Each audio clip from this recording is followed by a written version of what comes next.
I'm a golden boy, come here to enjoy. Da da da da da da da da da da. Nadav Guedj has won Israel's national selection with the song Golden Boy. He'll be singing at Eurovision 2015. I'm obviously loving it. Angus, what are you thinking? I think it's really admirable Israel is still going for gold 4 years of not qualifying in a row. And I like the fact that they're not being deterred by the fact they're still trying their hardest, and I respect that. But do you respect the song? Um, I mean, this is very kind of Hadith karaoke from 2009. This is kind of a rip-off of Dumb Tech Tech, but I love that song, so no shade. And it is nice to have some male talent on show because this is a contest of screaming women at the moment. So I'm all about a little testosterone in the mix. Chris looks a little less enthusiastic. Yeah, no, I really hate this one. I was really looking forward to it. I thought that Israel had some really good options in the national final, and they threw them all away. It's just this mess of genres, doesn't work for any of them. The chorus is the worst bit of it. It just completely goes off the rails then.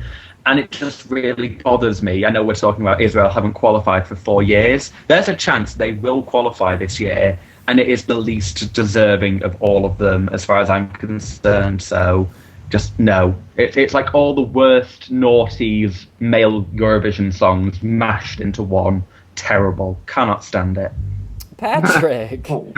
But I have to say that it's not bad and it's not good. It's like in the middle for me. Like it's in my opinion, there are two songs, like the beginning and the chorus, and the end is other. It's not a one song. It's two songs, and it doesn't match for me. But in the end, he has a good song, and it's a up tempo number, so it's good for Eurovision that we have that this year. But yeah, it's not good. It's not bad for me. It's just in the middle.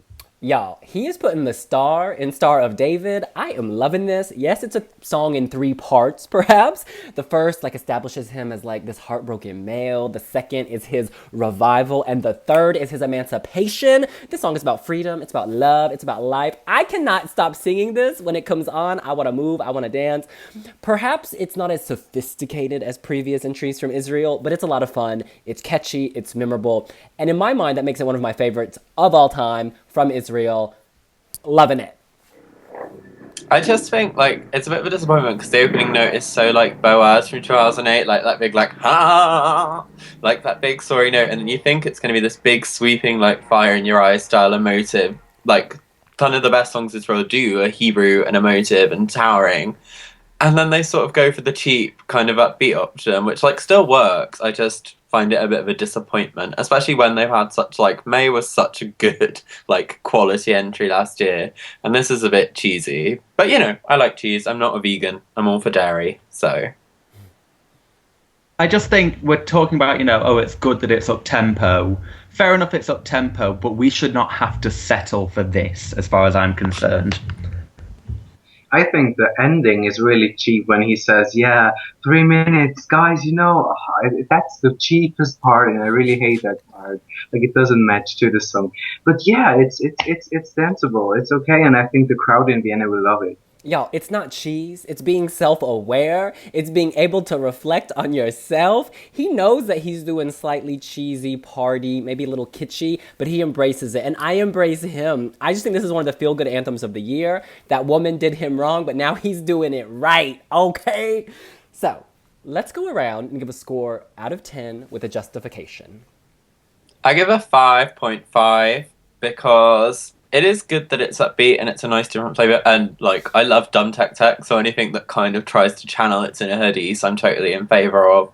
I just think it's a bit of a cheap entry. Like, I think there was much more potential with Nadav as an artist to do something more sweeping and more in keeping with Israel's high quality past entries. I think Nadav, like, having said that about it not being as quality as past entries, I think he should sail through and qualify because semi-final two is strong, but there's like 5 definite qualifiers and then 5 open slots. And Israel have a decent draw this year. And then, I don't know, maybe if he has a really good evening, he could get to the top 10, kind of like a Basim style, sort of 80 points. So I think kind of ninth or 10th is the best you can hope for. This ain't winning. That much I know. We ain't in Jerusalem next year. I'm giving it a 2 because I really cannot stand this song. I just do not like it. It's cheap. It's awful. It's just this horrible mash of everything that does not work together. I don't think he's going to perform it very well live, but I have a very awful feeling that it probably will qualify. Something like when Donny Montel qualified with another cheap and nasty song. And obviously in semi-final 2, he has a very good draw after 7 or 8 really slow songs. So there's a possibility, but I'm holding out hope that he crashes and burns. I give it a 5 out of 10 because it's in the middle. It's compared to the other ones in the semi-final. It's really one of the cheapest, and it's not comparable to Norway or to Malta or whatever. So I think that it won't qualify. I don't see that it will qualify. Although it could be something different for the voters. But yeah, I'm not sure about it. I'm not sure, but I give it a 5.